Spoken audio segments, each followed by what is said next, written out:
Muito boa tarde, seja bem-vindo ao Novo Canal. Hoje, como é sexta-feira, temos já o habitual programa de saúde, o programa Tempo de Saúde, com o nosso convidado residente, o Dr. Dinis Carmo, que eu desde já cumprimento. Muito boa noite, doutor, seja bem-vindo mais uma vez. Olá Mariana, muito obrigado, boa noite para si também, para os telespectadores. Muito obrigada. Doutor, hoje vamos continuar o tema do programa passado, vamos continuar a falar da coluna, das hérnias discais, que, como já explicou, são hérnias do disco. Exatamente. Portanto, vamos dar efetivamente continuidade a esse tema. Nós no programa anterior tivemos a explicar o que eram as hérnias discais, por que razão é que elas causavam sintomas, como é que realmente faziam pressão sobre os nervos, de maneira que nós hoje vamos desenvolver um pouco mais a questão da sintomatologia e do diagnóstico. Pronto, e relativamente à sintomatologia, portanto nós dissemos que o problema das hérnias é fazerem compressão sobre os nervos, o que vai dar uma nevralgia por compressão. O que é que isto quer dizer na prática? Na prática isto quer dizer que a pessoa vai ter uma dor que se prolonga ao longo de todo o trajeto do nervo. De maneira que se a pessoa tiver uma hérnia cervical, ela vai sentir uma dor, portanto, ao longo do braço, todo o braço, que é para onde vão os nervos que saem da coluna cervical. Pelo contrário, se a hérnia for cá em baixo, na coluna lombar, isto vai dar origem à famosíssima dor ciática. E ela, aliás, por ser tão famosa, eu gostaria de me concentrar um pouco mais nela, porque é realmente algo que é muito frequente, é algo que é muito conhecido. Eu penso que é um termo que quase ninguém... Já toda a gente ouviu falar. Já toda a gente ouviu falar. E porquê? Porque é uma patologia muito frequente e também, muitas vezes, é uma patologia muito violenta. Quer dizer, quem a teve ou quem assistiu a alguém que tenha tido ciática não se esquece com muita facilidade dela. E, portanto, o que é a ciática? A ciática é uma dor que se prolonga ao longo do nervo ciático. E o que é o nervo ciático? O nervo ciático é o maior nervo periférico do corpo humano, portanto é um nervo que se forma através ou a partir de um conjunto de nervos que saem da coluna, aqui embaixo na coluna lombar, e que depois se unem e que dão um nervo que se estende ao longo do todo o membro inferior até à ponta dos dedos dos pés. E, portanto, a ciática é uma dor do nervo ciático. Na maior parte dos casos é causada por uma hérnia discal. E o que é que sente o doente? O doente habitualmente sente, portanto, uma dor que vai pela perna abaixo. Essa dor, na maior parte dos casos, é muito violenta, pode ser mesmo insuportável, de tal maneira que a maior parte das pessoas não só não conseguem ir trabalhar, como inclusivamente têm dificuldades até nas mais simples atividades de vida diária, inclusivamente até em andar. Porque o simples facto de chegar a perna à frente durante a marcha causa dor e faz com que haja realmente uma exacerbação, portanto, da dor que se prolonga pela parte de trás da perna. Outros sinais que são muito característicos nesta situação é o facto de a pessoa notar que a dor piora se estiver muito tempo sentado ou então se eventualmente tiver de tossir ou espirrar. Porque o facto de realmente, ao fazer pressão ou contrair-se, portanto, isso provoca-lhe realmente uma exacerbação da dor. Algo que também é muito típico e que está presente, digamos, naqueles casos clássicos, é que, de uma maneira geral, a dor não começa na perna. Portanto, os doentes começam por sentir uma dor, portanto, nas costas, lombar, no fundo da lombar, geralmente uma dor surda, incomodativa, que o doente não percebe muito bem e que pode andar ali de alguns dias até algumas semanas ou até meses. Até meses? Até meses. Às vezes, umas vezes melhor, outras vezes pior. Até que um dia, de repente, e sem que nada o faça prever, essa dor nas costas desaparece, só que é substituída por uma dor pela tal ciática ou na perna direita ou na perna esquerda. Porquê na perna direita ou na perna esquerda? Isso depois iremos ver mais para diante num outro programa do Tempo de Saúde. Isto é, portanto, o que acontece naqueles casos típicos e quando realmente, digamos, as pessoas têm estes episódios muito característicos, eu posso dizer que, inclusivamente, isto junto com o exame clínico, portanto, o exame que o médico faz, o exame neurológico sumário, é o suficiente para nós, com um alto grau de probabilidade, conseguirmos fazer o diagnóstico, isto mesmo sem recorrer a qualquer tipo de exame complementar. Agora, portanto, só com os sintomas já prevê o que só possa pelos sintomas e depois pelo exame clínico. Sim. Nós, com os sintomas Isto indica-nos logo que, efetivamente, é uma ciática, de prova em contrário, a causa da ciática é uma hérnia discal, e depois com o exame neurológico nós podemos ser capazes de determinar, inclusivamente, aonde é que essa hérnia está localizada. Se é a nível das vértebras L4 e L5, nós também já explicamos o que é que isto quer dizer, ou de L5-S1. Agora, mesmo com este grau de certeza, eu penso que hoje em dia, nos tempos modernos, é evidente que não há ninguém que não tente confirmar o diagnóstico através de um exame complementar. E quais são os exames complementares que estão à nossa disposição para este efeito? São a TAC ou a ressonância magnética. Já há alguns anos esta parte, ou há vários anos esta parte, que penso que sem grande discussão a ressonância magnética é considerada por toda a gente como sendo o exame de eleição para o diagnóstico e, sobretudo, para a caracterização e o estudo da hérnia discal, das hérnias discais. Isto põe uma dificuldade aos meus sacrificados colegas médicos de família que trabalham nos centros de saúde, porque, como eu também já expliquei aqui no programa, eles estão, por razões burocráticas ou administrativas, impedidos de pedir ressonâncias. E daí, habitualmente, pedem TACs. Fundamentalmente por razões económicas. Porque, como nós sabemos, e como as pessoas provavelmente terão consciência, uma ressonância custa aí 4, 5 vezes mais do que um TAC. De maneira a haver realmente uma tentativa por parte das entidades do Serviço Nacional de Saúde em restringir as despesas, o que, pronto, quer dizer, até certo ponto se compreende. É claro que isto às vezes pode, de qualquer das maneiras, causar problemas e levar as despesas duplicadas. O que é que eu quero dizer com isto?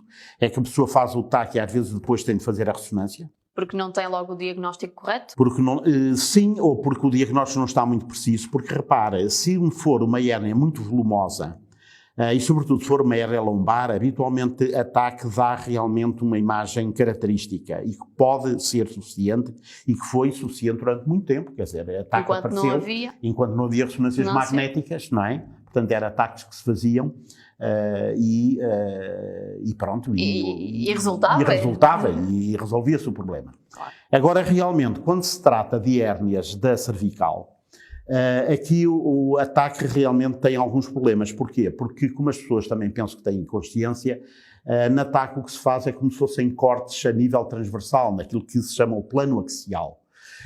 E o que é que acontece? Como as hérnias cervicais aparecem mais para baixo, tal como as lombares, tanto nos níveis C5, C6, C6, C7, também já explicámos o que é que isto quer dizer. O que é que acontece? Muitas vezes, quando, digamos, aquelas fatias são obtidas pelo ataque, quer dizer, os ossos aqui dos ombros interferem, digamos, com as imagens. Portanto, não é tão perceptível. E não é tão perceptível. Pronto, embora realmente as TACs também tenham vindo elas próprias a evoluir, e hoje em dia com a digitalização e com a ajuda dos computadores, já seja possível fazer reconstruções, às vezes até 3D, a partir das imagens da TAC, mas a verdade é que realmente a ressonância magnética continua a ser, digamos, o exame de eleição, ponto final, parágrafo. Bom, então, dito isto, e se isto se ficasse por aqui, provavelmente as pessoas em casa já estariam a pensar, bom, então estes problemas estão todos resolvidos, porque o diagnóstico é fácil, vê-se clinicamente, faz-se a ressonância magnética mostra tudo e o problema está resolvido. Ora bem, só que infelizmente isto não se passa. E não se passa por duas ordens de razões. Porque sabe que aquilo que é, digamos, a grande vantagem da ressonância também é, ao mesmo tempo, o seu grande problema. E que é a definição extrema, digamos, dos pormenores que mostra. De tal maneira que quem consultar a Bíblia da Cirurgia Ortopédica, que é o Tratado de Cirurgia Ortopédica de Campbell, pode ler lá, e eu aliás até fiz questão de deixar o original em inglês, mas vou agora traduzir, que diz que uma das dificuldades da ressonância magnética é mostrar anatomia que não é normal, mas que pode ser assintomática. Pronto. Muito bem. Portanto, o que é que isto quer dizer? Quer dizer que nós podemos fazer uma ressonância magnética. A ressonância magnética mostrar alguns problemas, mas não serem esses problemas que vão causar a dor. E isto é realmente um problema muito sério e que se põe e que é complexo, sobretudo à medida que a idade avança, porque naturalmente que a partir aí dos 40, 45, 50, e isto evidentemente que se agrava, portanto, com a avançada idade, não há absolutamente ninguém que, se for fazer uma ressonância magnética à coluna, ela não detecte qualquer tipo de problema. E, portanto, fica-nos aqui a questão de nós conseguirmos, digamos, correlacionar os sintomas que o doente tem com aquilo que a ressonância mostra. Certo. Tanto mais que, para dificultar esta questão, há vários estudos que têm sido feitos e que mostram que há muito boa gente que tem hérnias discais e não tem problemas absolutamente nenhuns. São assintomáticos. Completamente assintomáticos. E eu, aliás, trouxe aqui 2 estudos, um americano e outro indiano, já precisamente de propósito. Repare, estamos a falar de 2 estudos, portanto, em 2 pontos completamente diferentes distintos do mundo, com pessoas que têm hábitos laborais, habitacionais, etc., completamente diferentes. E nesse estudo americano... Os resultados foram os mesmos? Os resultados foram equivalentes. No estudo americano pode ler-se que, dependendo da pesquisa que você acredita ser a mais precisa, até 3 em 4 adultos americanos têm hérnia de disco assintomática. É imenso. E no estudo indiano eles chegaram à conclusão que perto de 30% dos discos de voluntários assintomáticos podiam ser considerados patológicos. Ou seja, repara, nós temos aqui uma enorme quantidade de pessoas que, portanto, se forem fazer uma ressonância magnética, ela vai mostrar, vai dizer, ele tem uma protusão, ele tem uma hérnia discal, ele tem um problema qualquer. Contudo, a verdade é que essas pessoas não têm qualquer tipo de sintomas. E isto é um problema muito sério, porque, naturalmente, fica-nos a dificuldade de nós conseguirmos, digamos, conjugar as alterações que se verificam na ressonância com aquilo que os doentes sentem. Pois. Porque pode acontecer uma coincidência. Você há bocado perguntava-me se eu acreditava no destino. Eu não acredito noutra coisa. E, portanto, pode acontecer perfeitamente que haja uma coincidência e que o doente tenha uma dor que é atribuída a uma hérnia que é visualizada no exame e, contudo, essa mesma hérnia ser uma vítima inocente e não ter absolutamente nada a ver com as dores que o doente tem. Com a dor que ela está a sentir. Repara que, aliás, isto é um problema de tal maneira concreto e presente que há um outro médico, portanto o Dr. James Andrews. O Dr. James Andrews é um médico americano que se especializou no tratamento de atletas de alta competição e que foi, dentro desse campo, um dos médicos americanos mais conhecido até há relativamente pouco tempo. É mais frequente nos atletas de alta competição? Não, as hérnias não. As hérnias não, embora possa efetivamente acontecer. Mas o Dr. Andrew, aliás, por acaso, quando ele fez esta observação relativamente à ressonância magnética, ele até estava a se referir ao ombro. Portanto, onde eu quero chegar é que isto efetivamente, quer dizer, não é só na coluna que isto se verifica, verifica-se também nas outras articulações. Porque ele, como digo, ele tratava muitos atletas, tratou muitos atletas famosos americanos, dentre eles aquele que provavelmente será mais familiar aos portugueses é o Michael Jordan, que é o basquetebolista. Que toda a gente também já deve ter ouvido falar. Que também toda a gente já ouviu falar do Michael Jordan. Pronto, ele foi operado pelo Dr. James Andrews e ele disse uma vez exatamente isto: se você quiser uma desculpa para operar, faça uma ressonância magnética. Porque vai encontrar sempre alguma coisa. Porque vai encontrar alguma coisa. De maneira que eu acho que isto realmente é uma mensagem que eu acho que é muito importante passar, porque nós sabemos que as pessoas hoje em dia têm a tendência para acreditar cada vez mais nos exames complementares e menos na parte clínica.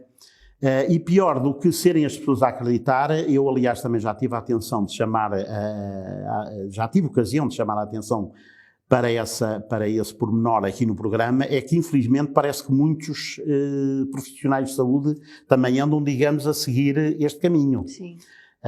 O que até certo ponto é compreensível, porque às vezes é legítimo até certo ponto a pessoa pensar, bom, mas para que é que eu vou agora estar aqui a fazer este exame e aquele, e a puxar a perna e a levá-la para o lado e a dobrar o joelho, claro, e a fazer assim, a fazer assado, tudo testes que também, evidentemente, que não são à prova de bala, que também são sujeitos a falhar, quando a pessoa pensa, bom, eu posso fazer uma ressonância, posso fazer um ataque e ela vai-me dizer exatamente o que é que o doente tem.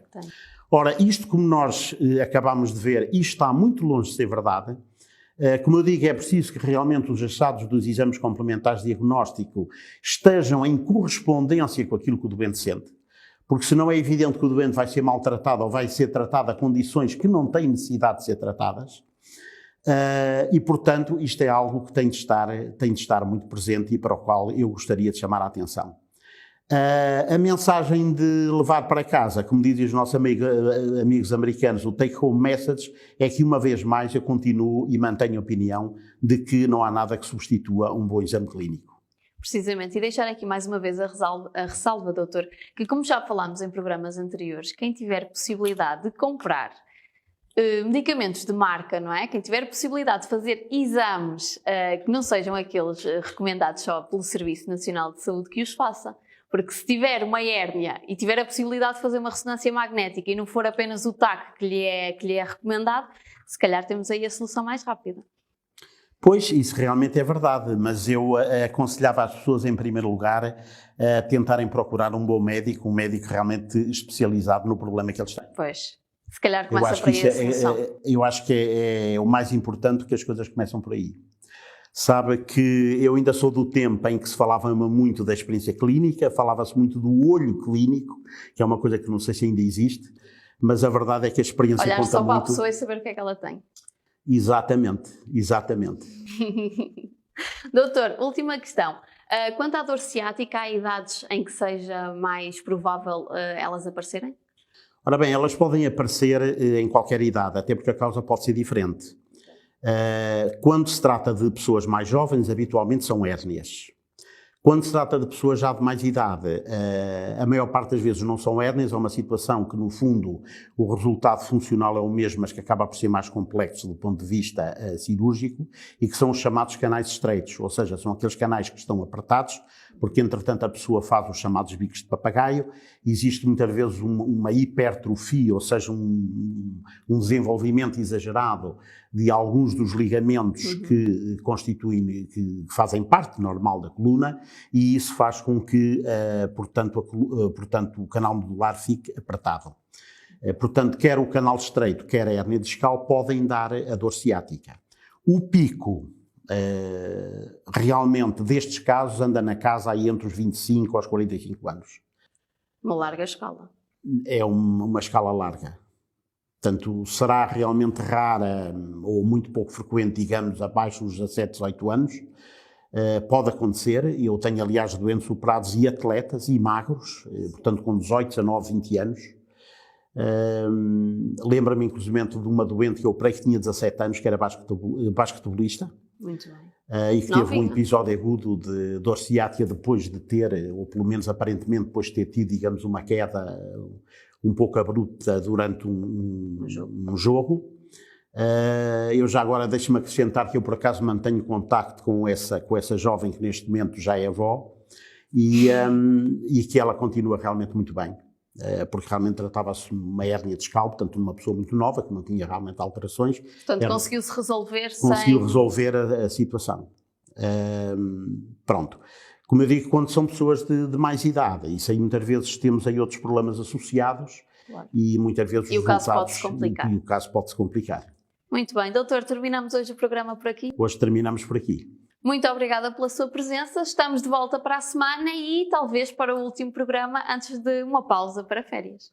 Muito provavelmente. Muito provavelmente. Doutor, muito obrigada. Até para a semana. Um bom fim de semana. Está igualmente. Obrigado. Quanto a si que está desse lado, já sabe, pode continuar a acompanhar tudo o que se passa na sua região em novonoticias.pt. Desejo-lhe agora uma boa noite e um excelente fim de semana.